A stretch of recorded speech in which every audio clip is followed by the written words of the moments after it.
요즘에 참 우리 함께 사는 문제에 대해서 얘기를 참 많이 하고 있습니다. 그렇죠? 함께 사는 것까지가 복음의 핵심이라는 것을 참 우리가 많이 들었습니다. 그럼 함께 사는 것이 도대체 무엇이냐? 나는 정말 실제로 하나님과 함께 살고 있느냐? 이렇게 물었을 때 명확하게 대답할 사람이 있습니까? 여기 몇 명이나 있겠습니까? 여러분들 함께 사는 게 뭔지를 모르면요, 지금 내가 함께 살고 있는지 아니면 함께 살고 있지 않는지 알 수가 없는 거죠. 그래서 함께 산다는 정의를 분명히 오늘 내려주고 그것을 머릿속에 탁 바꿔가는 이 시간 되길 원합니다. 아멘. 하나님과 함께 산다는 것 참 거창할 게 보이지 않습니까? 그러나 별거 없습니다. 우리가 어떤 철학이나 교리를 알아서 그것을 쫓아가는 것이 아니라 함께 살아간다는 것은 실제로 살아계신 하나님과 함께 살아가는 거예요. 실제로 지식이나 교리로 그냥 알아서 그냥 아는 게 아니라 실제 하나님이 살아계신 줄 믿습니다. 아멘. 실제로 그 하나님과 내가 함께 살아가는 줄 믿습니다. 아멘. 그래서 동행에 있어서 가장 중요한 것은 지금 살아계신 하나님은 정말 인격체가 있고 지금 나에게 말씀하시고 희노애락이 있으신 그분이 지금 내 안에서 살아계신다는 거예요. 이 사실을 믿는 것, 이것을 믿는 것이 동행에 있어서 가장 중요한 핵심입니다. 믿으십니까? 아멘. 네. 그러니까 하나님이 내 안에 살아계시고 나와 자든지 깨든지 함께 계신다는 것이 확증되지 않으면 동행이라고 말할 때 그냥 뜬구름 나는 소리밖에 안 들립니다. 첫 번째, 내 안에 살아계신 것을 믿는 것이고, 두 번째는 이분이 우리 안에서 벙어리가 아니십니다. 굉장히 말을 많이 하시는 분이에요. 네. 굉장히 많이 하세요. 그래서 우리가 그 소리를 들어야 돼요. 동행에 있어서 가장 중요한 것이 뭐냐? 하나님이 살아계신 것과 하나님이 지금 나와 함께 하고 있다는 것, 그리고 그분이 내 안에 말씀하고 계시다는 것, 그리고 우리 삶에 참견하시고 조언하시고 인도하신다는 것, 우리들은 그 소리를 들어야 될 줄 믿습니다. 아멘. 그 소리를 듣지 못하면요, 있는 것만으로는 동행이 부족합니다. 내가 지금 가지고 있는 것. 그래서 여러분들, 이분이 나에게 말씀하시는데 내 삶에 이분의 음성을 들을 수 있는 시간과 장소를 여러분들 확보하라고 그랬습니다. 확보하셨습니까? 그런 루틴이 형성되어 있지 않으면요, 하나님의 말씀을 들을 수 있는 기회가 없다는 거예요. 이 습관이 없으면 하나님과 사는 것이 불가능합니다. 내가 하고 싶을 때만 하고 그냥 바쁜 일상 가운데서 그냥 먹고 사실 겁니까? 여러분, 하나님의 아들도 이 땅에 오셔가지고요, 늘 습관처럼 일어나서 기도하셨습니다. 근데 나에게 이런 습관이 없다면 그럼 이건 정말 큰일 나는 일 아니겠습니까? 여러분, 거룩한 습관이라는 것은요, 자동차의 엔진과 같습니다. 우리가 차에 올라탔습니다. 근데 여러분들, 엔진이 없으면 차 굴러갑니까? 습관이라는 게 뭐냐면요, 같은 시간에 같은 것을 하는 겁니다. 내가 어떤 것을 새벽에 한다, 저녁에 한다, 그 시간에 같은 것을 해야 되는 거예요. 뭘 하냐? 하나님의 음성을 들어요. 하나님의 음성을 듣는 게 신비하냐? 아니요, 신비하지 않습니다. 공동체 지체들의 간증과 우리가 지금 성경을 통독해 가지 않습니까? 성경 말씀을 통해서 우리 가운데 하나님이 수없이 끊임없이 우리에게 말씀하고 계십니다. 그것을 우리가 듣는 거예요. 세 번째, 우리가 들었으면 듣는 것을 끝나면 안 돼요. 뭐야 되죠? 순종해요. 동행이라는 것은 살아계신 이분이 내 안에 계신다는 것을 믿고, 이분이 말씀하신 것을 듣고 순종까지 가야지, 야, 저 사람은 동행하고 있다, 하나님과 동행하는 사람이다, 이렇게 일컬음을 받는 거예요. 정리해줬습니다. 동행이 뭐라고요? 첫 번째 가장 중요한 핵심, 살아계신 이분이 내 안에 계신다는 거, 이게 실제 아닙니까? 이것을 믿는 거. 두 번째, 이분이 말씀하세요. 그 말씀을 듣는 거.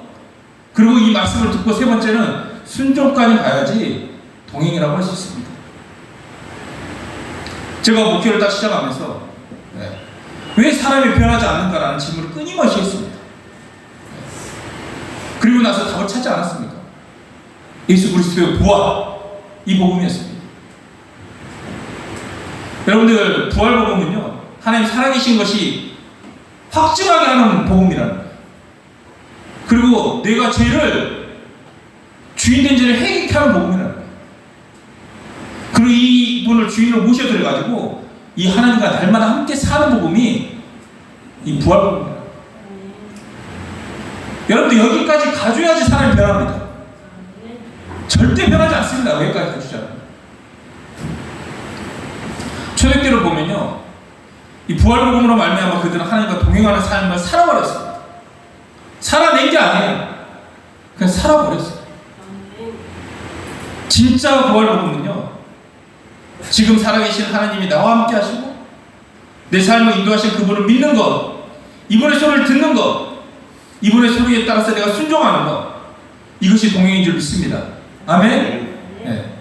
그럼 우리가 지금 고민하고 있는 게 동행이 뭐냐는 거지 않습니까? 동행이 뭐냐? 어떻게 하면 하나님과 늘 자든지 깨든지 동행할 수 있느냐? 이것이 고민이지 않습니까? 여러분, 어떻게 하면 동행할 수 있냐면 믿는 사람에게 있어서 이 반복론이 중요하지 않습니다. 쉽게 말하면 한 8대2 정도, 이거밖에 안 됩니다. 정말 주님이 내 안에 살아계신 거 확실하고 정말 이게 실제면 이 반복론은 이밖에 안 된다. 추상적이거나 복잡하게 얘기하지 말고 동행이 쉽게 이야기하면 말씀에 순종하는 거예요. 그럼 말씀에 순종하십니까? 아멘. 순종하는 것이 동행이에요. 우리 마태복음 7장 15절에서 22절 말씀 한번 읽겠습니다. 시작. 거짓 선지자들을 삼가라. 양의 옷을 입고 너희에게 나아오나 속에는 노략질하는 일이라. 그들의 열매로 그들을 알지니 가시나무에서 포도를 또는 엉겅퀴에서 무화과를 따기느냐. 이와 같이 좋은 나무마다 아름다운 열매를 맺고 못된 나무가 나쁜 열매를 맺나니. 18절. 좋은 나무가 나쁜 열매를 맺을 수 없고 못된 나무가 아름다운 열매를 맺을 수 없느니라. 아름다운 열매를 맺지 아니하는 나무마다 찍혀 불에 던져지느니라. 이러므로 그들의 열매로 그들을 알리라. 아멘. 여러분, 여기에 말씀의 핵심 뭐냐면요, 그 열매를 보면 그 사람 알 수 있다는 거예요. 20절 보면요, 이러므로 그들의 열매로 그들을 알리라 라고 얘기하고 있습니다. 열매가 그 사람을 알 수 있는 통로가 된다는 거예요.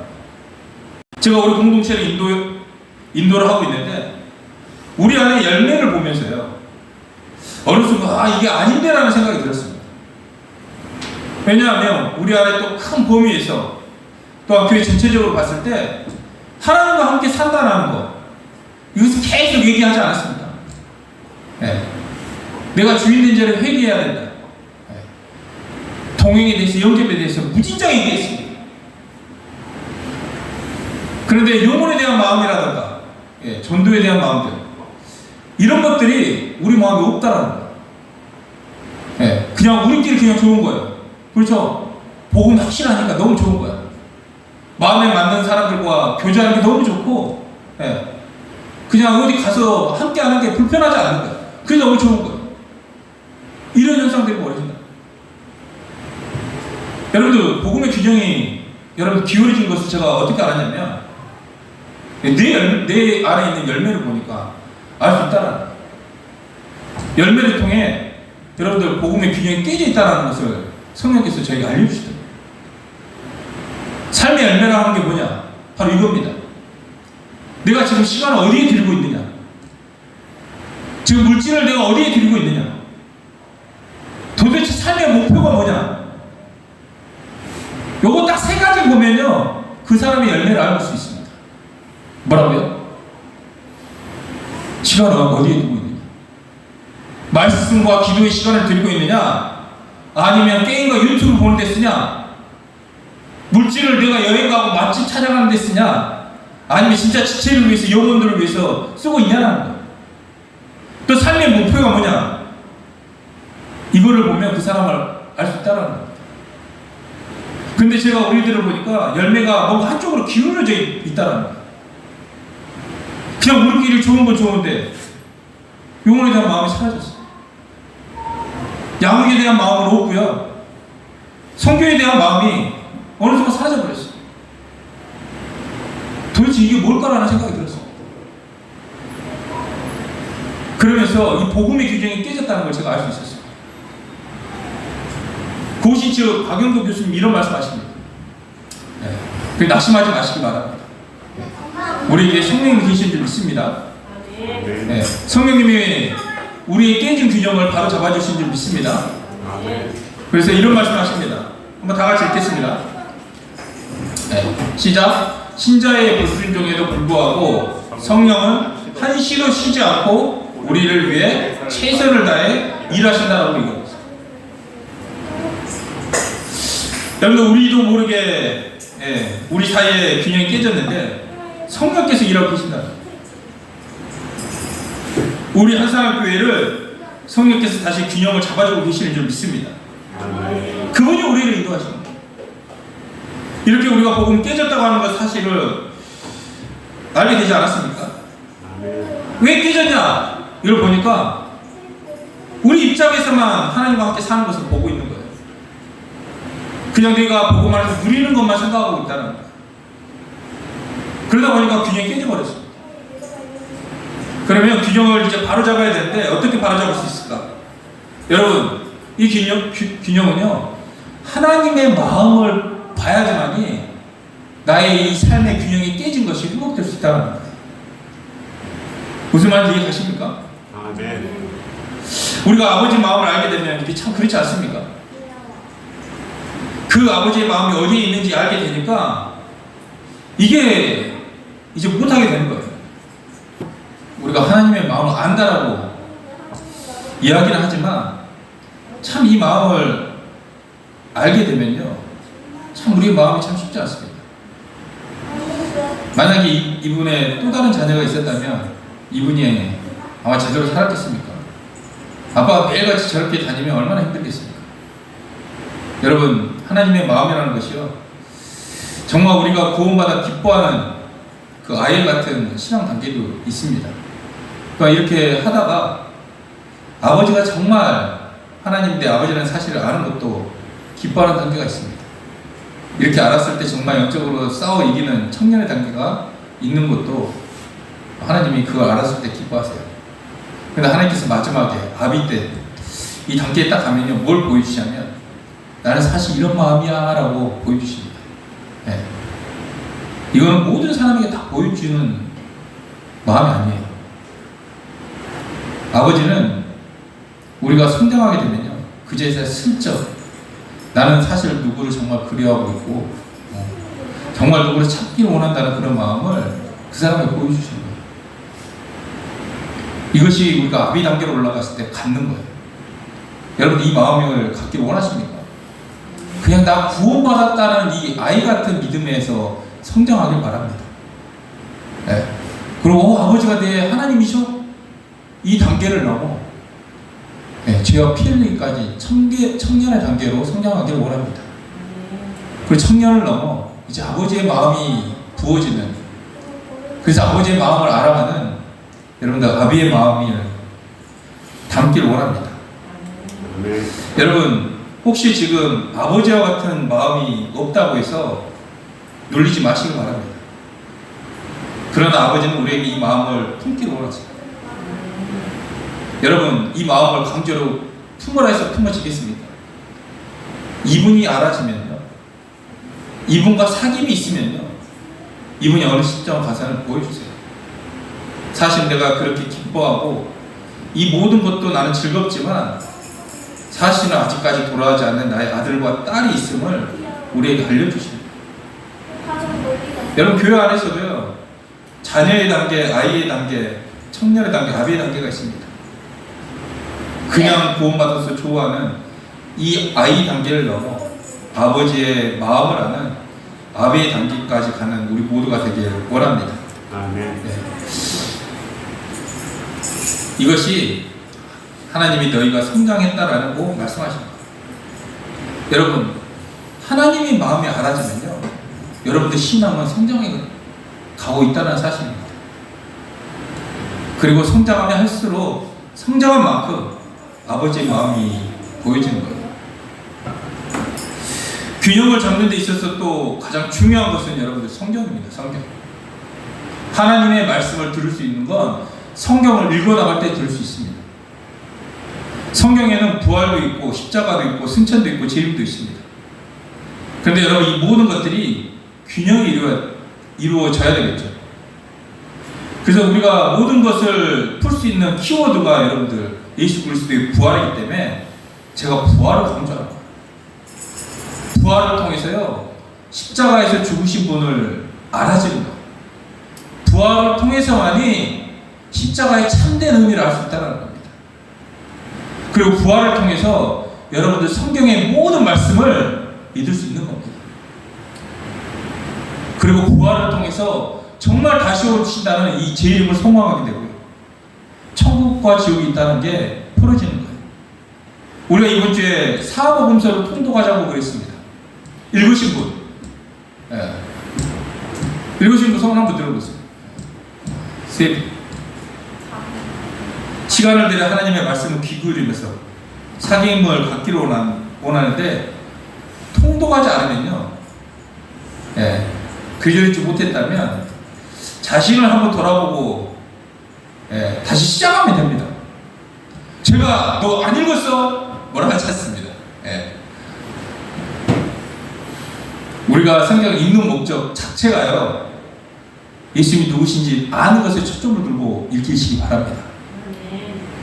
제가 마태복음을 다시 딱 읽어가면서요, 마태복음에서 읽다가 예수님께서 인피해 다니고 저리 쫓겨다니고 이분이 정말 긴장감 있는 삶을 사셨구나 라는 생각이 들었습니다.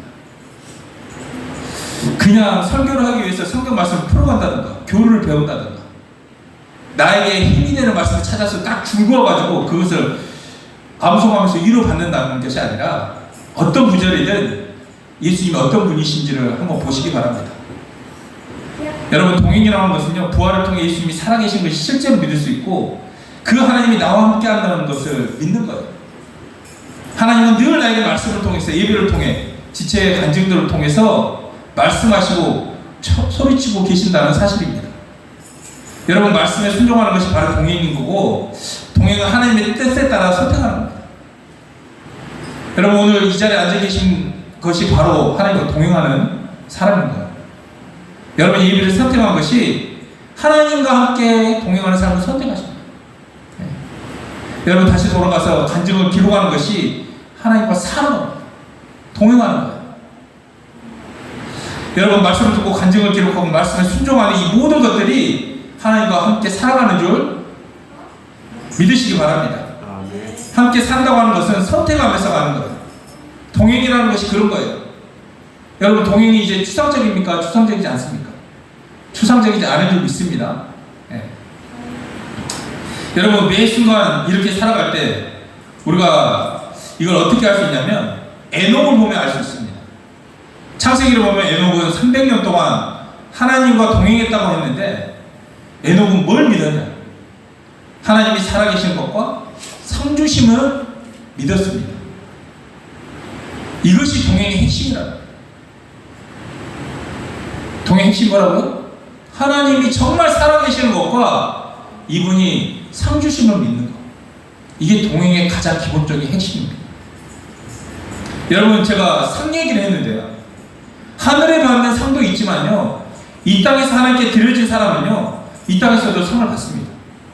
정말로 큰 상을 받아요. 직장을 다니고 육아의 살림에 우리 학생도 공부하지만 다들 우리가 어느 정도까지 최선을 다해야 되냐면, 얼마나 열심히 해야 되냐면 예배를 피하지 않는 선까지 최선을 다하기 바랍니다. 주일 예배, 내가 예배드릴 시간을 확보하기 그 전까지 내가 무엇을 하든 열심히 하면 됩니다. 여러분, 성경에는요, 동행이 그 사람의 운명을 바꿀 두 구절이 있습니다. 누가복음 22장 39절 보겠습니다. 읽습니다. 시작. 예수께서 나가사 습관에 따라 갈라산에 가시매 제자들도 따라갔더니 아멘. 아멘. 이 구절을 보면요, 겟세마네 기도라고 얘기합니다. 그러고 나서 이 기도한 후에 예수님도 결정적인 일을 만나게 되거든요. 그 전에 그냥 말씀 듣고 믿고 듣고 순종하는 삶을 쭉 살다가 결정적인 엄청난 일을 만나게 될 것입니다. 네. 대부분 사람들은 이때 다 무너져요. 어떤 고난이 딱 부딪히거나 어떤 중요한 사건이 딱 일어나면요, 이제 다 무너지는 거예요. 예수님은 무너졌어요? 안 무너졌어요? 무너지지 않으셨어요. 왜 안 무너졌을까요? 오늘 이 말씀처럼 거룩한 습관을 가지고 늘 세번마다 하나님 만나는 시간을 가졌기 때문에, 이 기도의 습관이 예수님 무너뜨리지 않는 핵심 원인이었습니다. 여러분, 거룩한 습관은요, 염려가 아닌 기도를 선택합니다. 그 선택이 바로 동행이랍니다. 여러분, 이 거룩한 습관을 갖기 원하십니까? 아멘. 또 습관이 하나 더 나옵니다. 망하는 습관. 히브리서 10장 25절 가면 이 습관을 얘기합니다. 시작. 모이기를 피하는 어떤 사람들의 습관과 같이 하지 말고 오직 권하여 그날이 가까움을 볼수록 더욱 그리하자. 아멘. 아멘. 모이기를 피하는 어떤 사람이 있어요. 예배를 피해요. 이 사람들은 나중에 배교합니다. 여러분, 제가 함께 신앙생활했던 사람들이 다시 자기의 뜻과 맞지 않다고 해서 또 다시 다른 교회를 찾아냅니다. 세상을 돌아가는 것을 엄청 많이 봤습니다. 여러분, 습관이라는 것이 그렇습니다. 인생의 승부수가 거룩한 습관에 결정된다는 것을 잘 보여주는 여러분들 성경 말씀입니다. 여러분, 이 거룩한 습관, 말씀을 듣고 기도하고 하나님과 갖는 이 시간들이 여러분들 하나님과 함께 살게 만듭니다. 반대로 예배를 피하는 습관, 기도하지 않고 예배드리지 않고 말씀 보지 않는 그 시간이 없다면, 그냥 바쁜 일상 속에 살아간다면, 그런 습관들을 가지고 있다면 배교를 만들어야 됩니다. 그리고 이 거룩한 습관이 없다면 와서 예배를 드려요. 말씀은 깨달아요. 감격은 있어요. 그럼 더 이상 나가지 못하고 그걸 끝나게 됩니다.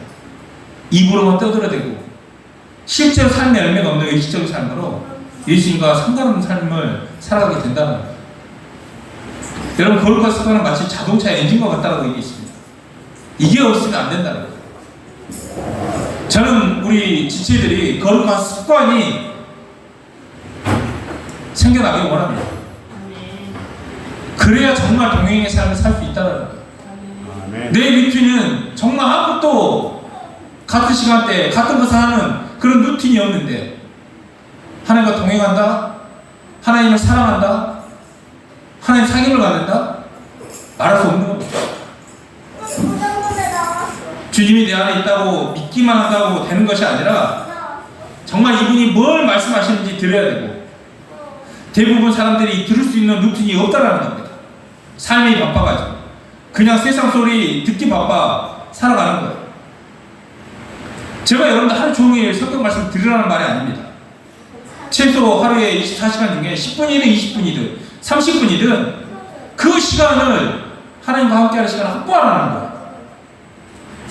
TV 보는 시간, 잠자는 시간, 내가 핸드폰 가지고 노는 시간, 이런 시간을 엄청나게 많이 확보를 하는데, 시간 나면 보는데 하나님과 함께하는 시간이 없다? 그러면 우리의 믿음은 정말 꽝인 겁니다. 그래서 제가 루틴을 만들어야 되고 습관을 만들어야 된다는 말씀을 계속 드리는 거예요. 이거 없이는 하나님과 동행하는 삶이 없습니다. 아무리 결단해도 안 됩니다. 이것이 있어야지 정말 진정으로 하나님과 동행하는 삶을 살 수 있다는 거예요. 여러분, 예수님도 하나님이셨어요. 예수님이 하나님이셨어요. 그리고 하나님이시는데도 불구하고 이 땅에서 새벽 민명에 일어나 기도하셨습니다.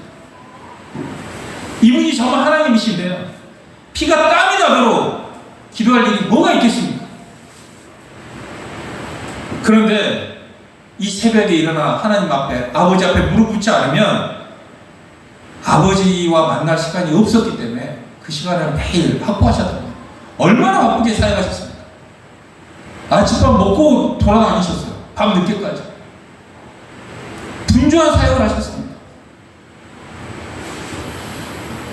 여러분, 아침에 얻어졌고 저녁에 오셨습니다. 그러나 조금 아침 일찍 일어나가지고 하루에 첫 시간 하나님께 드려졌으면 좋겠습니다. 네. 그런 시간을, 하나님과 만나는 시간을 갖기 원합니다. 우리가 하도 들어서 이 복음이 하나님과 함께 사는 것까지입니다. 이게 구원의 핵심이다. 이거 너무나 잘 알고 있지 않습니까? 그럼 제가 여러분들한테 물어요.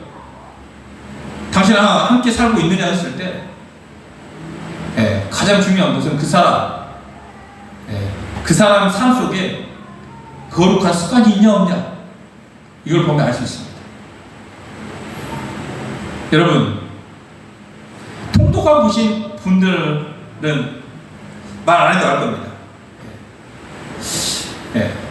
제가 이번에 마태복음 딱 들으면서 뭐가 들렸냐면, 이런 말씀 드렸어요.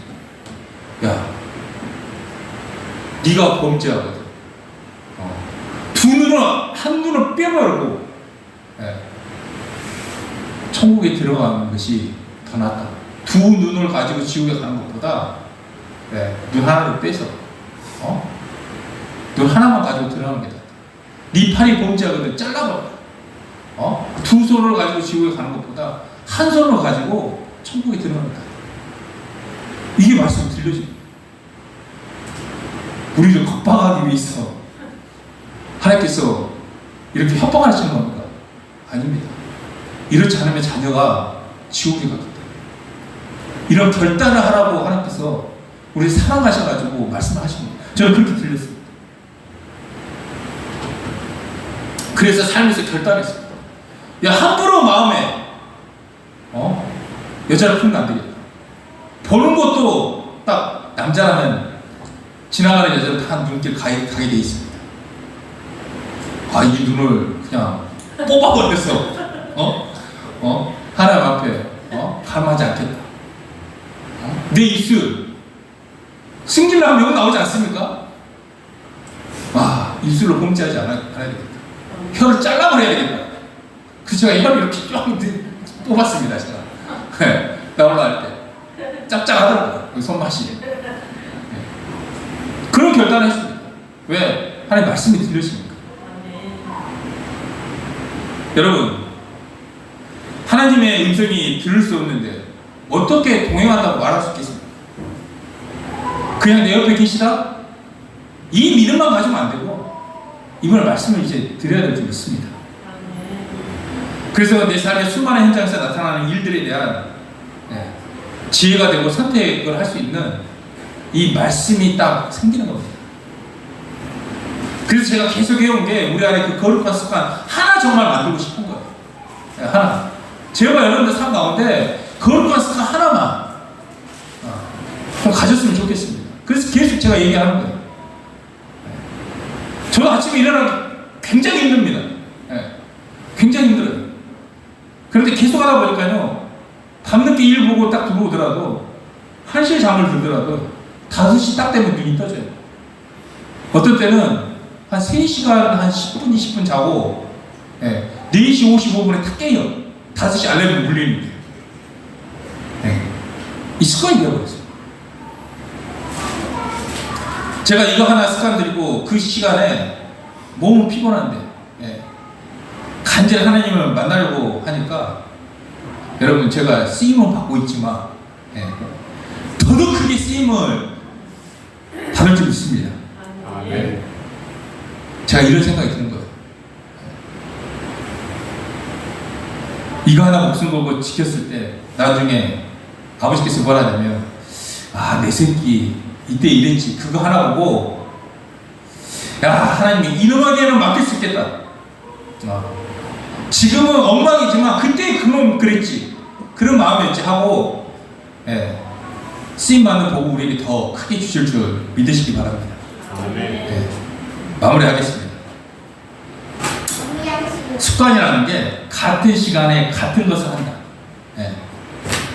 그 거룩한 습관들이 지금 나를 만드는 겁니다. 그리고 그 거룩한 습관들이 오늘 하나님과 동행으로 나를 이끈다는 사실입니다. 그 거룩한 습관 속에서 만들어진 모든 것들, 올바르게 생각하고 묵상하는 방법, 생각 속에 만들어지는 인격, 이 거룩한 습관이 나의 삶을 지켜주고 인도에 가실 줄 믿으시기 바랍니다. 우리 한번 큰 소리로 한번 읽겠습니다. 시작. 성령께서는 거룩한 습관을 통해 더 큰 갈망을 보여주신다. 작은 갈망이 작은 순종으로, 그 작은 순종은 더 큰 갈망을 품게 된다.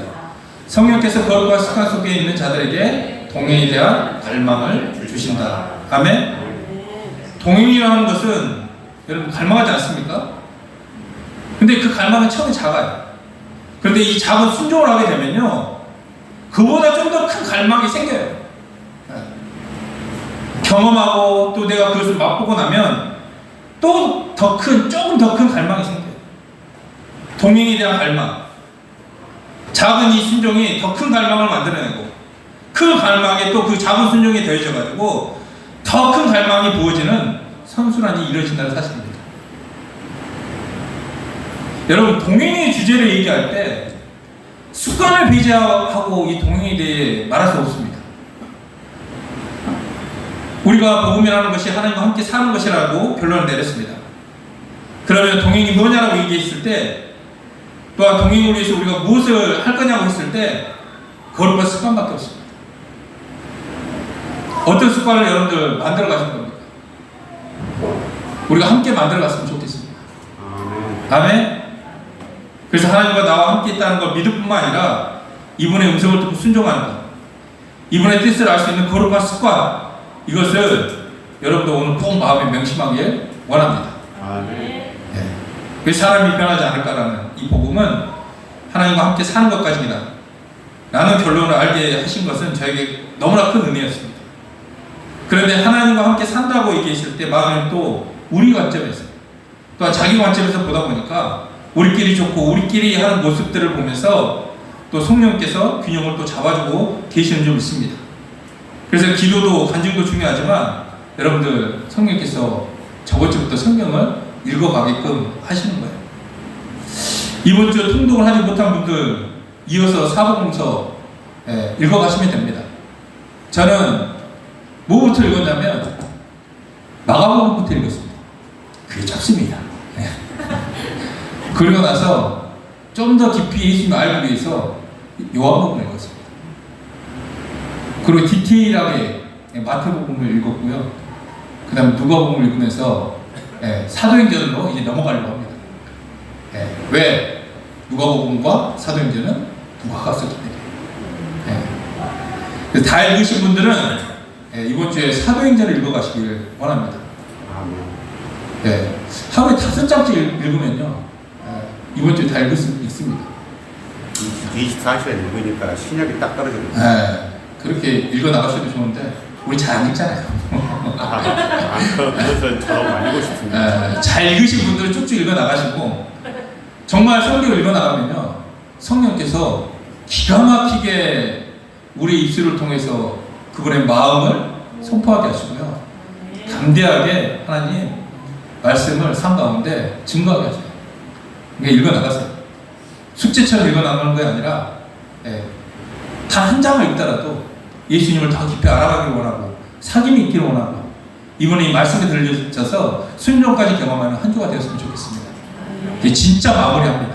여러분, 이 부활복음은요, 내가 해야지 다른 지체들이 따라옵니다. 이 부활복음은요, 함께 사는 걸 보여줘야지 다른 사람이 보고 따라옵니다. 이 복음을 우리가 알았잖아요. 그러면 이 복음을 우리 애원이, 주원이, 혜원이, 지호 세대에 있게 해줘야 된다. 진짜 하나님이 들여쓰는 그런 제자들이 여기서 나오길 원합니다. 맡겨진 일도 잘할 뿐만 아니라 영적인 실력도 대단히 높아져서 사람들 앞에서 내가 진짜 예수 믿는 사람이라고 누구에게도 말할 수 있는 그런 우리 하나님의 자녀들이 나왔으면 좋겠어요. 그냥 기도하는 것조차도 또 교회 다닌다는 것조차도 부끄러워서 말 못하는 그런 사람 말고요. 당당하게 나 교회 다닌다. 하나님 정말 살아계시고 그분이 내 기도를 들어주시기 때문에 나는 이분 앞에서 경건해질 수밖에 없기 때문에 감사로 기도한다. 당당하게 이렇게 말할 수 있는 진짜 맷집 있는 사람들, 그런 사람들이 나와서 이 시대, 정말 어려운 시대, 이 시대를 이끌어가고 변화시키는 참된 큰 일꾼들이 되길 원합니다. 다음에 우리 찬양하겠습니다.